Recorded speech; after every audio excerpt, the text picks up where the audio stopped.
Good morning, everyone, and welcome back to our Wicca. Well, we're going through Wicca. It's important to remember I am not a Wiccan. I don't practice Wicca, but I do think it's a beautiful path. I've had people email and ask me to put information out there about Wicca, but please note it's very important that you research yourself, that you really look into things, because you know your own path, and no one can tell you your path, okay?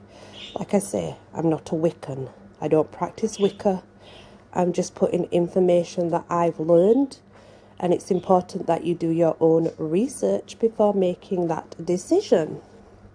That being said, as part of most spiritual followings or paths, we do like to know about the 5 layers of one's energy. Our energy field, should I say, that's around us. The physical energy body is the first layer. It's the physical self. The second is the etheric body energy. This resides around 1 to 2 centimeters from the physical self. Usually you'll go to shamans or spiritual practitioners. They'll be able to sense if there's anything wrong with your etheric energy. It's almost like, do you know the feeling of walking through cobwebs, but there's no cobwebs there, and people kind of refer that to being in spiritual presence? Well, that's actually what the etheric body feels like. It feels like web, and it can be stringy and stretchy, and it feels like walking through web. So bear that in mind, that even though it's associated with spirit, that our own etheric body feels exactly the same. It feels like walking through cobwebs. The third layer is the emotional body, and obviously this is located between the 5 layers. It's a keeper of feelings. It's a layer where fears, where joy, excitement, all that kind of stuff resides in. Whether good or bad, it's a keeper of all emotions. And it's one of those layers where it can be extremely high and extremely low feelings. It just depends. And number 4 is the mental body. All your ideas, your belief systems, everything's stored in your mental body. It's very much personal. It's personal truth and perceptions of others. But every layer is going to be personal to you anyway, regardless, even though they store these particular things. It depends as you as a person will change what's stored within those personal energy fields. And number 5 is the spiritual energy body. It's the final layer. It holds your consciousness or your higher awareness, I guess.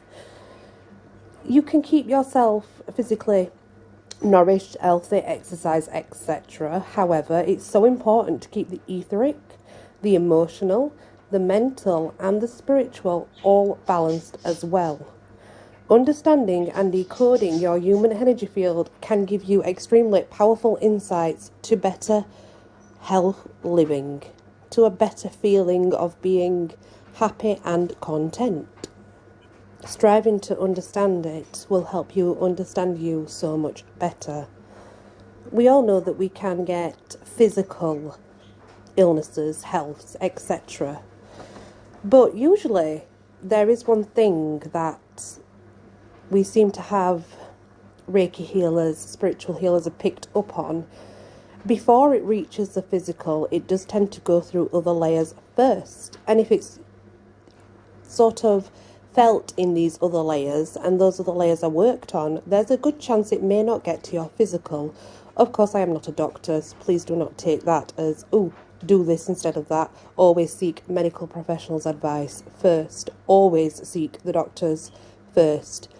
Never just think it's spiritual. Doctors are very skilled and know what they're doing, so please understand that is your first go-to, is your doctor or your medical practitioner. Electromagnetic electrical subtle energies gives the body life. This is our essence in the body. It's a fuel. It's the body's energy. It's intelligent. It operates below the conscious state of mind. It's extremely, I find it magic. That to me is magic. How the body uses electromagnetic and electrical currents that all interact with each other to communicate and make the body work in a perfect process, that to me is pure magic. Think about it. All the things that our body does for us, it really is pretty damn magic. Obviously, physical energy of the body is built from food that we eat, from exercise and nutrients that we intake. But underneath this, you know, this life energy that we have, these subtle body energy fields, there's other things that we can do to create beautiful and divine experiences and enjoy health better, you know, enjoy longevity and enjoy a better physical life. Within this vital force is yet another body, and that's a subtle body made of thought energy. And this subtle body energy fills the two dense bodies and has the same shape. When you can learn to understand and control the mental body, you are no longer affected by fear. And the in-between vital force or thought energy is how we create the energy in rituals, etc. It's all created by energy from within ourselves and collected, blended with the universe around us. That's how it's created, just like that. Anyone can do it. It's just a case of unlocking the potential to do so. And if we go deeper still, we're looking at the intellect. And this subtle body, it permeates the three denser bodies and assumes the same form. Those who establish awareness here free themselves from unhealthy thoughts and actions. They develop the self-control necessary to achieve their goals. The physical body is comprised of dense physical matter, surrounded by the skin and the bones. Where if we look at the etheric, it's a state between energy and matter, you know. It's made up of tiny lines of energy. They are like light beams, you know, they sparkle, they shine. These lines can be thought of sort of that you see on a television or a computer screen. The energy has the same structure as the physical body, including all the atomical parts and all the organs. The etheric energy body consists of a structure of lines of force or energy matrix upon which the physical matter of the body tissues is shaped and anchored. The physical tissues exist like this because of a vital friendship with the physical body, and this is why we get the web-like structure. It's a constant motion. If you could see it, you might notice sparks of bluish white light moving along energetically. Have you ever seen that? I've seen that. I'm just curious if anybody else has ever actually seen this. Doesn't have to be around yourself, maybe on others, maybe in the area. Our etheric body pulsates about 50 to 20 cycles per minute, and the colours can be from light blues, grey, lighter blue. It's associated with a finer form than a deep grey. It's not exactly, it doesn't have to be white either. It can be just a pale colour in general. And all chakras of this layer are the same colour as the body, ranging between blue, grey, whatever colour you have as your chakras. People do change them. The chakras are they're like little vortices made of light, just like the rest of the etheric body. And just like the energy system of a leaf, this etheric system structure sets up the matrix for the cells to grow. The cells of the body grow along these lines of energy, and the matrix is there before the cells grow. If you were to observe the shoulder of someone in dim light against a plain white or plain black or dark blue background, you may even be able to see the pulsations of this etheric body.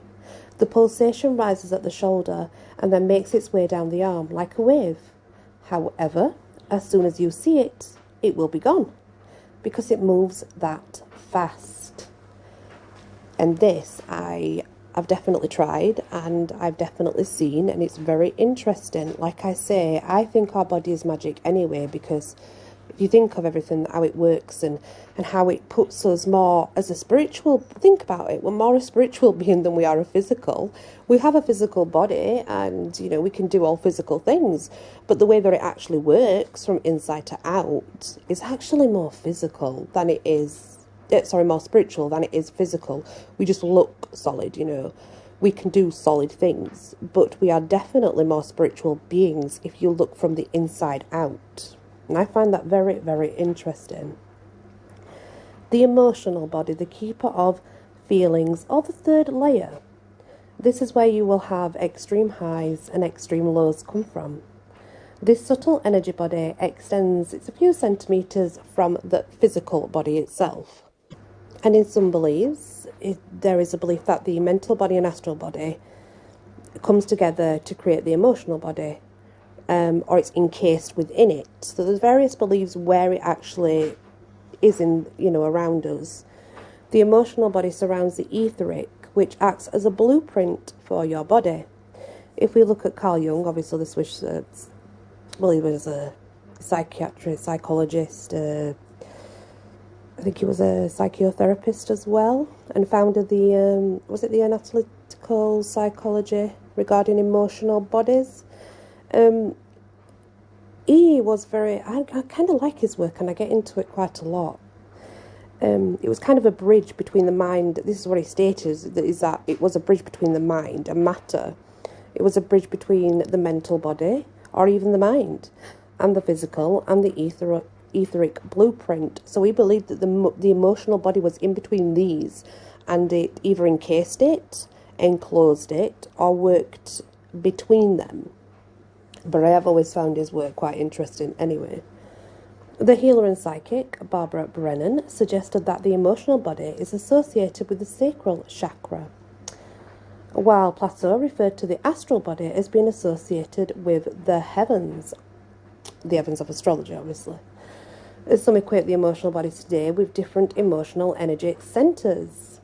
For instance, if we look at the throat chakra, lack of trust and the inability to express feelings, lack of nurturing.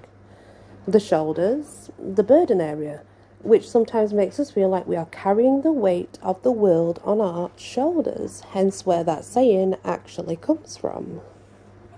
The heart chakra being associated with many different love types, loving oneself, loving others, loving things around us, but also with sadness.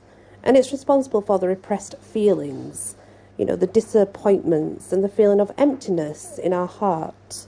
And just as the heart chakra can feed our love centre, it can also cause us to feel drained.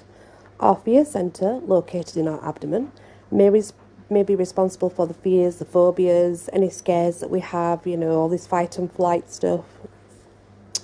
And it's a sense of power or control. The area around the lower abdomen is responsible for self-judgment, self-criticism, and the feeling of not being deserving of life's pleasures. We may also feel rage or anger to others, or feel like old childhood conditioning plays out again and again here. Finally, the root has been associated with our survival instincts, a feeling of abandonment, self-rejection. Our bodies are made of energy, and just like a flowing river that needs energy to thrive, so does your body. If the river of your body becomes stagnant, they begin to break down. You lose your vibrancy and feelings of aliveness. That to me makes a lot of sense because it's how I feel the body actually works. Now, looking at it from where it's been researched, etc., and again, this is not fact, it's just what I have learned through the stages, but the lack of this moving energy is said to be able to cause health problems, ranging from cysts to psychological changes. Each of us, you know, is filled with universal life force energy, and when this energy becomes blocked, we experience disease. And disease is really just a reaction to the unbalanced energy in our physical, emotional, or spiritual body. Blockages in your energy can cause many things, but are not limited to confusion, obsession, depression, headaches, nervous breakdowns, vision problems, sore throats, colds, Stomach ulcers, fatigue, anxiety, sexually related issues, a lack of vitality, feelings of being at a loss, feelings of being ungrounded. Many things can attribute to this energy force in which we have running through us. Even creative blocks for writers, painters, things like that. The mental energy body is the fourth layer. This is the mind, isn't it? And it goes through various vibrations. It doesn't just stay at one. It sort of changes as we go through life, just like the others do. But this is more sort of extreme in its changes. Here we have our thought processes, our belief systems, our personal truths, the perceptions of others around us. Like ripples on a pond, we send out vibrations.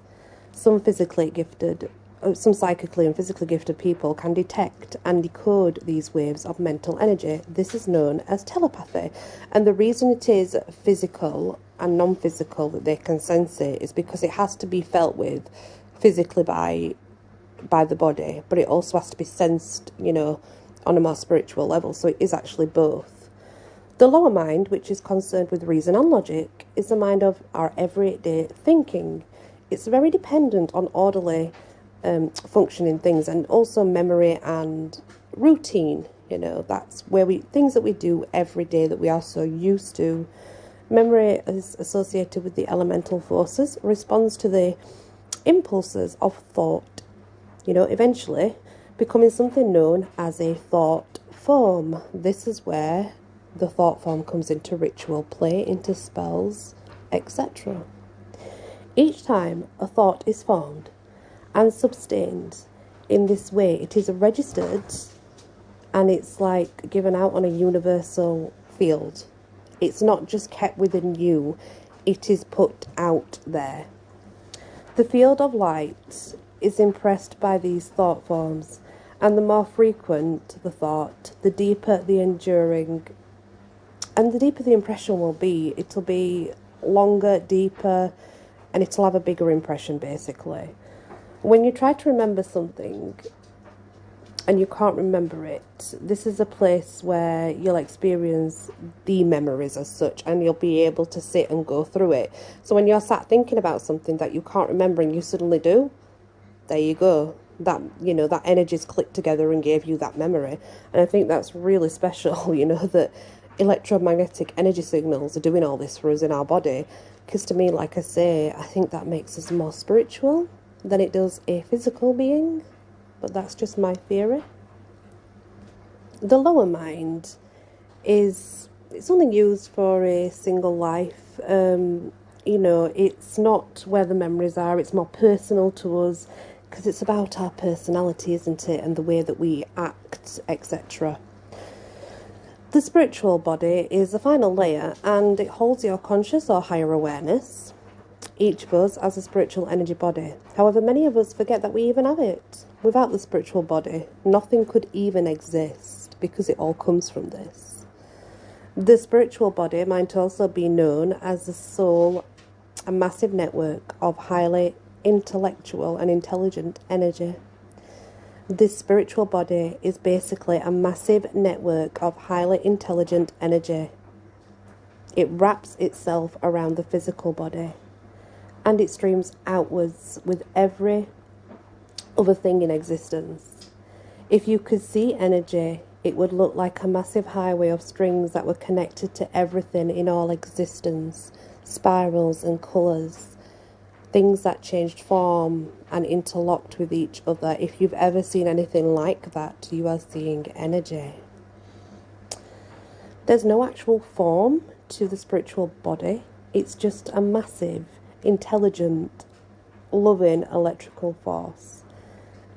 It does, however, house spiritual energy. It wraps around the physical, and it will send prompts to the physical body, but it's still run by electrical information throughout the whole body, again, making us seem more spiritual than physical beings.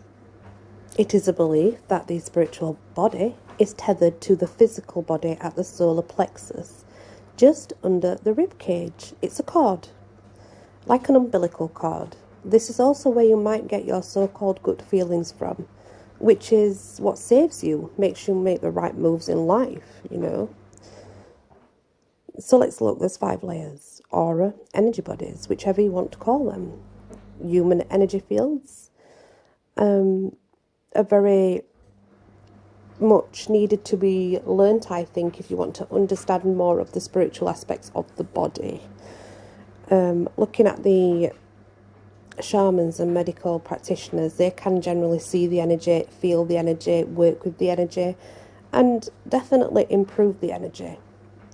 Using talents to specialise in rituals and spells such as arts, crafts, music, anything that makes you happy and takes you to a happy place will help you gain more knowledge about your spiritual self and your other energy forces. Remember, spell ingredients are everywhere too, so use your imagination. You don't need to go out buying loads and loads of things because it's not needed.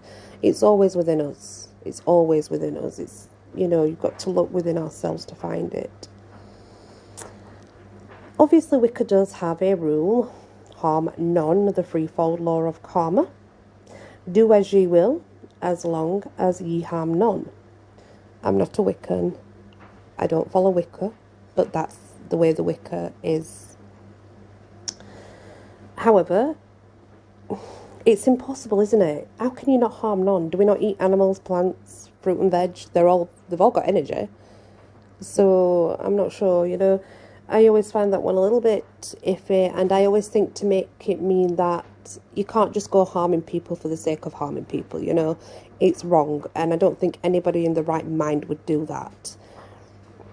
I think as people we need to get to the stage where we ignore anything bad and only accept the good, and learn to set our boundaries with other people. And if anybody's negative in your life or causing negative problems, just ignore them. I think that's something that we do need to learn, because sometimes we do get triggered and we do fly off the handle, but if we could just learn to ignore it, then our lives would be so much better. And that's kind of where I'm at now. I'm learning to set boundaries. I'm learning to ignore particular things and just get on with my life. And I think that's very important to our health, you know. Doing magic can involve anything, you know. Doing it to gain a job, for example, is it not important to consider the fact that if you do a spell to obtain a job, then does that mean somebody else did not get the job? You know, so the harm none is a little bit iffy. For me it is, that's just my personal opinion. I'm sure for others it's more clearer, but like I say, I'm not a Wiccan. I don't practice Wicca, so I'm just going by my thoughts and theories. Nothing's fact, it's just what I believe. And as I've researched, the more and more I've researched, there's definitely grey areas in which I couldn't follow Wicca because of that reason. My path is old and it has no read and it has none of that. It's a case of you have to know yourself, and know yourself to a point you know what's right and what's wrong. And if you're putting things out, the universe will give you a sign and a message to let you know whether it's right or whether it's wrong, and then give you that go ahead to go forward or take it back. But that again, that's my personal belief. So there's many grey areas in the harm none for me personally, because it can be extremely hard to harm none, like nothing, you know. We've all done it in our life because, like I say, we've eaten animals, we've eaten fruits and veg, you know, so it's a very much a grey area for me. And because I don't follow Wicca, I've not really thought about it enough. I'm not going to ramble and say that I know this and it, because I don't. I am definitely no expert. It's just what I've learnt, and I'm just sharing what I've learnt. But I do advise. Always research, always read as much as you can, always reach out to people who know what they're talking about. Always choose your own path. Do not be led by others to make a commitment to a path that you're not happy in. And ultimately, learn to know yourself very much and set those boundaries to live a happier and healthier life. And that's it for this lesson. Love and light and many blessings.